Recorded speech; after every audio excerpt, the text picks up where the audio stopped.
성경에 보면 예수님은 천국, 하나님의 나라를 잔치하는 곳으로 비유할 때가 많이 있었습니다. 여러분들 왜 예수님은 천국을, 하나님 나라를 잔치하는 곳으로 비유하셨을까요? 제 생각에는 무엇보다도 이 천국에는 악한 것이 없는, 즉 선한 것, 즐거운 것, 기쁜 것만 있기 때문에 잔치의 모습으로 비유하지 않았나 생각을 합니다. 그리고 뿐만 아니라 천국은 반가운 사람들을 만나는 곳이기 때문에 그렇습니다.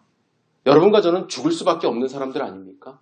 그런데 영원한 생명을 얻고 삶을 얻고 모이는 곳이기 때문에 그곳은 기쁨의 잔치가 될 수밖에 없습니다. 우리가 오늘 14장을 읽었지만 여러분들 15장에 가시면은 예수님은 천국을 말씀하시면서 천국은 마치 잃어버린 것을 찾는 기쁨의 잔치가 벌어진다고 3번이나 반복해서 비유로 말씀하세요. 첫 번째는 양 100마리 있는 사람이 한 마리를 잃었다가 다시 찾으면 그 벗과 이웃을 불러 모으고 잔치를 벌린다고 말씀합니다.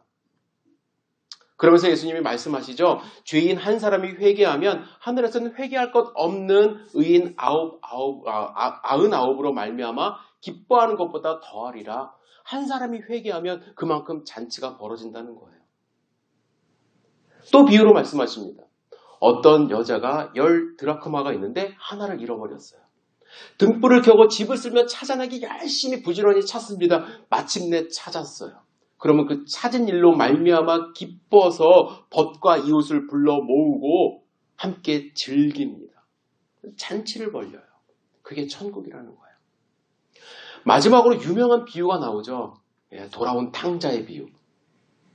천국은 집 나간 둘째 아들이 돌아왔을 때 그 아들을 애타게 기다리던 아버지의 심정으로 잔치를 베푸는 것이 바로 천국이라는 거예요. 천국은 잔치하는 곳입니다. 천국은 기쁨이 넘치는 곳이에요. 뿐만 아니라 요한계시록에 보면요. 사도 요한의 환상을 통해서 본 천국의 모습이 나타납니다. 그곳은 어떤 곳이냐면 하나님께 영광을 돌리고 하나님이 주시는 위로를 받는 곳이에요. 계시록 4장에 보면 24장로들이 보좌에 앉으신 이의 앞에 엎드려 세세토록 살아계신 이에게 경배한다. 자기의 관을 보좌 앞에 드리며 이르되 우리 주 하나님이여 영광과 존귀와 권능을 받으시는 것이 합당하오니 주께서 만물을 지으신지라. 경배하는 모습이 나오죠. 5장에도 비슷한 말씀이 있습니다. 또 내가 들으니 하늘 위에와 땅 위에와 땅 아래와 바다 위에와 또 그 가운데 모든 피조물이 이르되 보좌에 앉으신 이와 어린 양에게 찬송과 존귀와 영광과 권능을 세세토록 돌릴지어다. 내 생명이 이르되 아멘 하고 장로들은 엎드려 경배하더라. 경배하는 모습이 있습니다. 천국은 하나님을 예배하는 곳이에요. 그런 영광 가운데 참석한 하나님의 백성은 위로를 받습니다. 7장 17절에 보면은 이는 보좌 가운데 계신 어린 양이 그들의 목자가 되사 생명수 샘으로 인도하시고 하나님께서 그들의 눈에서 모든 눈물을 씻어주실 것입니다. 영광스러운 하나님의 위로를 받는 것, 영광스러운 하나님께 경배와 찬양을 드리는 것, 그것이 바로 천국의 모습이라는 거예요. 여러분들 그곳에 가고 싶지 않습니까? 그러면 네, 뭐 아멘 그럴 줄 알았는데 반응이 왜 이러시죠? 네, 가고 싶지 않으세요? 이 천국을 그런데 세상 사람들을 잘못 이해해요. 멋진 징조들, 굿 오멘스라는, 제가 이걸 보지는 못했는데 그런 책이 있어요. 여러분들 아실 거예요 아마. 여기는 계시록에 나오는 인류의 종말을 우스꽝스럽게 이제 풍자한 내용이라고 하는데 그 책에 보면 여기 내용에 보면 천국 가기 싫은 사람들의 묵시록이라는 기도문이 있다고 합니다. 거기에 뭐라고 되어 있냐면 11년 후 세상은 멸망하고 천년 왕국이 열린다. 이제 하늘나라에 올라가면 사운드 오브 뮤직을 볼 수 없다. 모차르트도 없다. 초밥도 없다. 그러니 하나님 아버지는 영원히 저 위에 계시라 하고 우리는 그냥 여기서 잘 먹고 잘 살기를 원하노라. 아멘. 이 내용이 있다고 해요. 사람들은 이 내용을 보면서 동감을 한다 그러죠. 예배만 드리는 천국의 그 지루함, 그것보다는 그냥 이 세상의 악과 함께 존재하지만 다이나믹하고 즐거운 모습으로 사는 것이 좋다라는 생각을 합니다. 이 비슷한 생각을 누가 했냐면 C.S. 루이스의 제자들이 했대요. C.S. 루이스의 제자들이 이렇게 물어봤습니다. 선생님이 가르치는 성경에 나오는 그 천국, 죽지도 못하는 영생의 땅인데 그 인생이 얼마나 지루할까요? 이에 대해서 C.S. 루이스는 이렇게 대답합니다. 여보게, 자네가 모르는 것이 정말로 많네. 권태나 지루함은 타락한 인간에게만 한한 것이네. 천국은 날마다 새롭게 만나는 첫사랑의 잔치와 같은 곳이네. 천국은 날마다 새로워지는, 지루한 것이 아니라, 낡은 것이 아니라 새롭게 만나는 첫사랑의 잔치와 같은 곳이라고 말을 합니다. 여러분, 지루함이 없는 곳, 악한 것이 없는 곳, 기쁨만이 있는 곳, 천국 잔치에 여러분들 참여하고 싶지 않습니까? 그런데 이 천국 잔치는요, 우리가 죽어서만이 종말이 와야지만 맛볼 수 있는 것이 절대로 아닙니다. 이미 예수님이 이 땅 가운데 오심으로써 하나님 나라가 선포되었습니다. 천국 잔치가 베풀어졌습니다.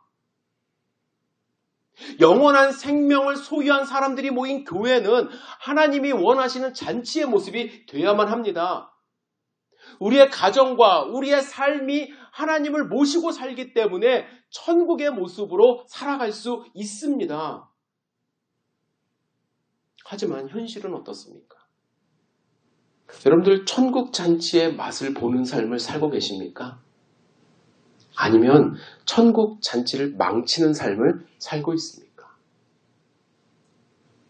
오늘 본문에 보면요, 예수님이 떡 잡수시러, 즉 식사 초대를 받으셨어요. 떡을 떼시며 교제하기 위해서 바리새인 지도자의 집에 들어가신 거예요.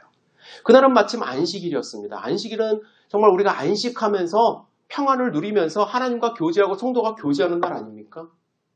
물론 안식일에는 여러 음식을 준비하지 못합니다. 그 전날 준비한 음식을 내올 수밖에 없어요. 그래서 화려하거나 풍성하지 않습니다.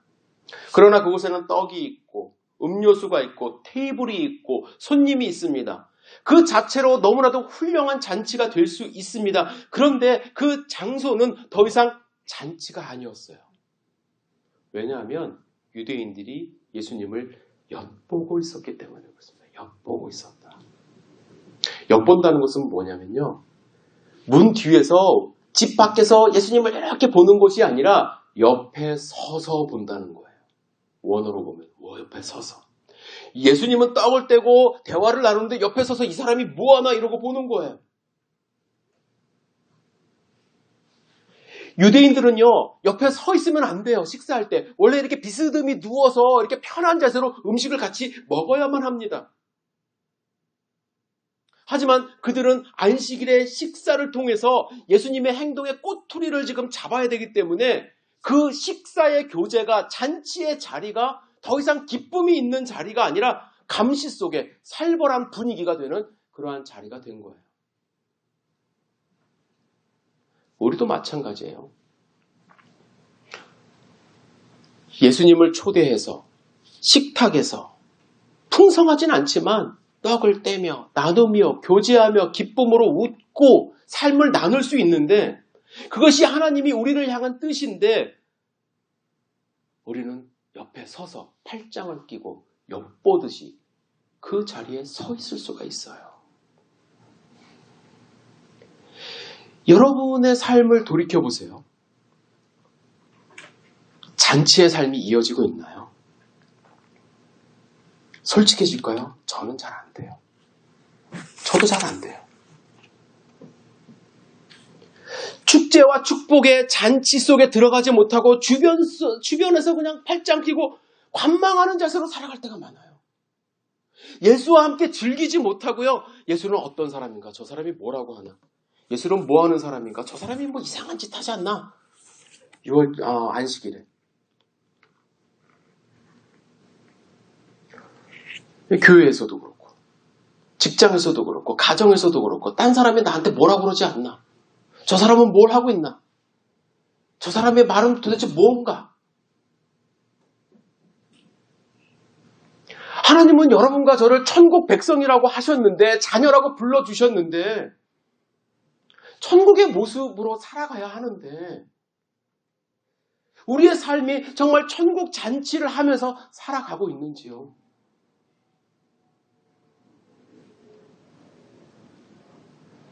예수님은 오늘 누가복음 14장에서 어떻게 하면 우리가 조금이라도 더, 우리는 죄 가운데 있기 때문에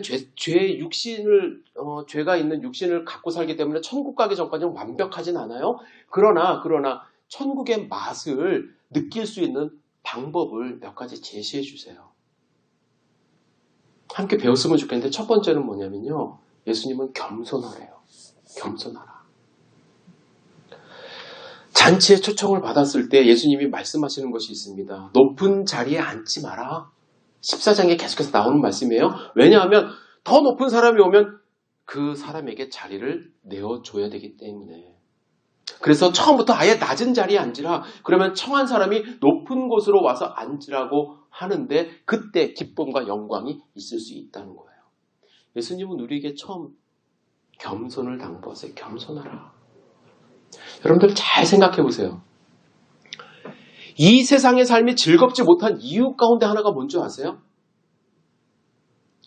내 자리를 지키려고 하는 불안감 때문에 그렇습니다. 내 자리를 누가 내 자리를 탐내는 것은 아닌가? 내 자리를 누가 빼앗는 것은 아닌가? 그런데 겸손한 사람은 어떤 사람이냐면요, 자기 몸을 최대한도로 낮추고 낮은 자리에 앉기 때문에 빼앗길 염려가 없어요. 그죠? 더 이상 빼앗길 염려가 없어요. 그래서 불안감이 없어요. 내 자리를 지키는 것처럼 힘들고 불안한 일이 있을까요? 특히 억지로 앉는 자리, 빼앗은 자리, 과시하기 위해서 앉은 자리, 없으면서 있는 척하는 그러한 자리, 불안해서 어떻게 살죠? 여러분, 회사에서 높은 직책을 내려놓고 낮은 직책으로 옮겨 앉으라 그런 얘기가 아니에요. 높은 직책에 있어도 겸손할 수 있어야만 합니다. 그것이 즐거움으로 잔치에 참여하는 첫 번째 비결이라고 저는 생각을 합니다. 겸손한 자리를 찾는 것이 우리의 삶이 즐거워질 수 있는 첫 번째 비결이에요. 여러분, 주일 예배가 즐거우시려면 어떻게 하시는지 아세요? 겸손해지셔야 돼요. 그런데 사람 앞에서 제가 겸손하라는 얘기가 아니라 하나님 앞에서 겸손하셔야 돼요. 나오실 때는. 오늘 예배 가면 하나님이 나한테 어떤 은혜를 부어주실까? 뭐를 준비하고 계시지? 물론 그런 기대하는 마음으로 나올 수도 있지만, 하나님이 원하는 자세는 하나님 앞에 무릎 꿇는 마음으로, 겸손한 모습으로, 그 은혜를 사모하는 마음으로 교회 와서 함께 예배 드릴 때에 이 예배 시간이 기쁨의 자리가 되는 거예요. 우리 교회 성도님들은 그럴 일이 없죠. 저는 그럴 일이 없다고 생각을 하는데, 한국의 대형 교회나 이런 성도님들이 많은 교회 가면 그런 성도님들이 있대. 오늘은 목사님이 어떤 말을 우리에게 전해줄지 한번 가서 좀 지켜보자. 오늘은 어떤 걸로 우리에게 먹여줄지 내가 한번 가서 보리라. 근데 자기하고 주제가 안 맞아요. 목사님의 말씀이. 그러면은 그날은 어떤 잔치가 되는 거예요? 주일 예배가? 기쁨의 잔치일까요? 아니요. 망친 잔치가 돼갖고 교회 집을 가는 거죠. 목사님은 나랑 생각이 달라. 물론 생각이 좀 다를 수도 있죠. 그러나 우리가 그 얘기를 들으려고 예배 오는 건 아니잖아요.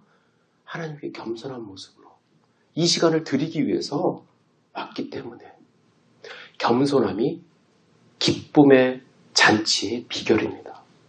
두 번째는요, 은혜의 원리예요. 은혜의 원리. 잔치가 즐거운 잔치가 되기 위해서는요, 내가 그 잔치에 참여할 수 없었다는 것을 깨닫는 거예요. 내가 그 잔치에 참여할 수 없는 사람이었는데 완전히 하나님의 은혜로 자격을 부여받았음을 깨닫는 것이 기쁨의 저는 중요한 원리라고 생각합니다. 여러분, 가기 싫은데 억지로 가주는 잔치, 막 수십 년 만에 연락 와갖고 뭐 우리 딸이 아들이 결혼하니까 와주십시오. 미국은 그런 일이 별로 없지만 한국은 그런 일이 많거든요. 연락도 안 됐던 사람, 그럼 이거 가야 돼 말아야 돼? 잘 모르는 사람인데 청첩장을 받았어요. 가야 돼 말아야 돼. 그러면서 가면은 즐거워요? 기뻐요? 아니라는 거예요. 가고 싶은데 갈 수 없었던 잔치의 초청을 받았을 때 그 기분, 그게 즐겁다는 거예요. 정말 기대하지 않았는데 우리는 어떤 존재입니까? 하나님 앞에 설 수 없는 존재 아닙니까? 그런데 은혜로 이 자리에 나올 수 있음을 깨달으면 이 자리가 즐겁다는 거예요. 12절부터 14절까지 예수님이 집에 가서 꼭 읽어보세요. 예수님이 잔치에 초청장을 발송하는 자들이 가져야 될 자세에 대해서 말씀하십니다. 잔치를 베풀고 초청하는 자들은 벗이나 형제나 친척이나 부한 이웃을 청하지 말래요, 예수님이. 왜냐하면 그들은 도로 너희에게 가품이 될까봐. 청하여 너희에게 가품을 줄까봐. 그래서 예수님은 오히려 가난한 자, 몸 불편한 자, 또 맹인들 이런 분들을 초청하래요. 왜 그러냐면 그들은 갚을 것이 없기 때문에 너에게 복이 된다 이런 말씀을 하셨습니다. 이 말씀은 다분히 우리가 누군가를 초청할 때에 마음에 새겨야 할 말씀이에요. 근데 저는 이 말씀을 이렇게 적용해 봤습니다. 하나님이 잔치를 베푸셨어요. 하나님이 잔치를 베푸시고 잔치에 초청하신 것도 같은 원리라는 거예요. 하나님은 우리를 잔치에 초청했을 때 우리가 무언가를 갚기를 원하는 마음을 보시면서 초청하지 않으셨다는 거예요. 우리는 아무런 능력이 없다는 걸 하나님이 아세요. 그래서 초청하셨어요. 그러면서 하나님이 원하시는 것은 뭐냐면 갚을 능력이 없음에도 불구하고 이 잔치에 왔기 때문에 그 은혜를 깨닫고 기뻐하라고 하나님은 말씀하고 계세요. 여러분과 저는 예수님이 비유하실 때 하나님께 어떠한 빚진 잔치를 하세요? 1만 달란트의 빚을 졌대요. 그걸 탕감해 주셨대요. 1만 달란트의 빚. 1만 달란트. 10,000달러가 아니에요, 여러분. 1만 달란트는요. 15만 년의 품삯이에요. 그러니까 1달란트가 15년이니까요. 10,000달란트면요. 15만 년. 우리가 절대로 갚을 수 없는 은혜를 받은 거예요. 그것을 알고 예배에 오고 삶을 산다면 기뻐하지 말라도 기뻐할 것 같아요. 그런데 마치 우리는 내가 믿어주는 것처럼, 내가 교회에 나와주는 것처럼, 내가 하나님 그렇게 해주는 것처럼 하다 보니까 기쁨이 없을 수 있어요. 세 번째 어떤 원리가 있냐면 우선순위의 원리예요. 우선순위. 예수님이 천국잔치에 대해서 세 번째로 14장에 말씀합니다. 그 비유가 나오는데 너무나도 잘 아는 말씀이에요. 큰 부자가 잔치를 베풀었어요. 잔치 시작이 되었습니다. 그래서 종들한테 가서 초청한 자들을 불러오라고 말씀하셨어요. 그런데 초청한 자들의 반응이 어땠나요? 여러분들 이 비유는 다 아시죠? 맹맹합니다. 핑계를 대기 시작합니다. 다 일치하게 사양합니다. 나는 밭을 샀습니다. 소를 샀습니다. 장가를 들게 되었습니다. 그래서 주인들은 종을 시켜서 초청되지 않은 자들을 강권하여 그 잔치를 채우게 하십니다. 이 말씀은 사실 예수님이 서서 지켜보던 유대인들을 향해서 하신 말씀이에요. 유대인들은 천국 잔치에 초청이 되었는데 다 핑계를 대는 거예요. 그 잔치에 참여하지 않아요. 그 잔치를 받아들이지 못합니다. 그들은 천국 잔치를 우선순위에 두지 않았어요. 그래서 예수님이 경고의 말씀을 하시는 거예요. 우선순위에 두지 않은 그들 대신에 이방인으로 천국 잔치를 채울 것이다. 이 말씀은 단지 유대인들에게만 경고하시는 것이 아니라 우리에게도 하시는 하나님의 경고의 말씀입니다. 여러분과 저는 천국 잔치에 초대되었어요. 하나님의 자녀예요. 백성이에요. 그렇다고 한다면 우리의 삶은 하나님의 잔치에 참여하는 것을 최우선으로 두고 사는 사람이 되어야 된다는 거예요. 언제든지 하나님이 부르시면 네 하고 기쁜 마음으로 달려갈 수 있어야 한다는 것입니다. 그런데 우리의 평소의 삶을 잘 보세요. 하나님보다 땅이 우선일 수 있고, 하나님보다 장가드는 게 우선일 수 있고, 하나님보다 소 사러 가는 것이 우선일 수 있다는 거예요. 그렇게 되면 천국 잔치가 기쁘지 않아요. 절대로 귀찮은 일이 됩니다. 하나님께 예배하고 기도하고 말씀 보고 하나님과 교제하고 하나님과 예수님과 떡을 떼면서 먹는 일이 우선순위에 오지 않으면 그것은 오늘 본문에 나오는 것처럼 누가복음에 나오는 것처럼 하나님의 천국 잔치, 예수님이 불러주신 그 잔치를 거절하는 그런 삶의 모습으로 살아갈 수밖에 없다라는 거예요. 주일 예배를 드리는 것, 주님이 베풀어 주신 잔치입니다. 찬양하고 경배하고 교제하고 기대감으로 모이셔야 돼요. 우선순위를 두셔야 돼요. 포도원 모임, 기대감으로 우선순위를 두고 가셔야 돼요. 어떤 핑계로 피해갈까? 눈치 보면서 하나님 말씀에 순종하지 못하면 결코 이 세상에서 천국 잔치의 맛을 느끼지 못하고 살아갈 수밖에 없습니다. 아프리카 선교사로 나가 오직 선교에만 평생을 보내며 지낸 부부가 있었습니다. 은퇴하셨어요. 좀 오래된 이야기인데 아프리카에서 이제 비행기도 잘 안 뜨던 그런 때니까 1920년대거든요. 뉴욕으로 배를 타고 들어왔어요. 그런데 뉴욕항에 도착하니까 너무 수많은 인파가 몰려들었어요. 그리고 막 환영, 빰빠레도 울리고 난리가 났습니다. 그래서 자기를 환영해 주는 줄 알았어요. 와, 역시 하나님은 대단하셔. 내가 기대하지 못한 것 하나님이 해주시는구나. 그런데 알고 보니까 자기들을 환영해 주는 게 아니라 유명한 비행사 린드버그라는 사람이 이 대륙 횡단을 성공하고 돌아오는 것을 환영하는 인파였어요. 그가 같은 배를 타고 왔는데 그를 환영하는 인파였던 거예요. 아프리카에서 평생을 복음을 증거하고 돌아왔는데 정작 그를 환영해 주는 사람은 아무도 없었어요. 선교사 부부는 오라는 사람도 없었고 갈 데도 없어서 삼류 호텔에 들어갑니다. 방에 들어가자마자 막 서러운 거예요. 하나님께 기도합니다. 하나님, 우리는 아프리카 오지에서 복음 증거로 한평생으로 돌아왔는데 진짜 어떻게 이렇게 환영 나오는 사람이 아무도 없습니까? 겨우 대서양 횡단한 그 린드버그를 위해서는 뉴욕 전 시민이 와서 이렇게 환영하고 있는데 어떻게 도대체 이럴 수가 있습니까? 그러자 이 노 부부의 귀에 하나님의 음성이 들립니다. 얘들아, 린드버그는 고향에 돌아왔지만 너희는 아직 고향에 돌아온 게 아니잖니. 너희들이 고향에 돌아올 때는 린드버그가 환영받는 것과는 비교도 할 수 없단다.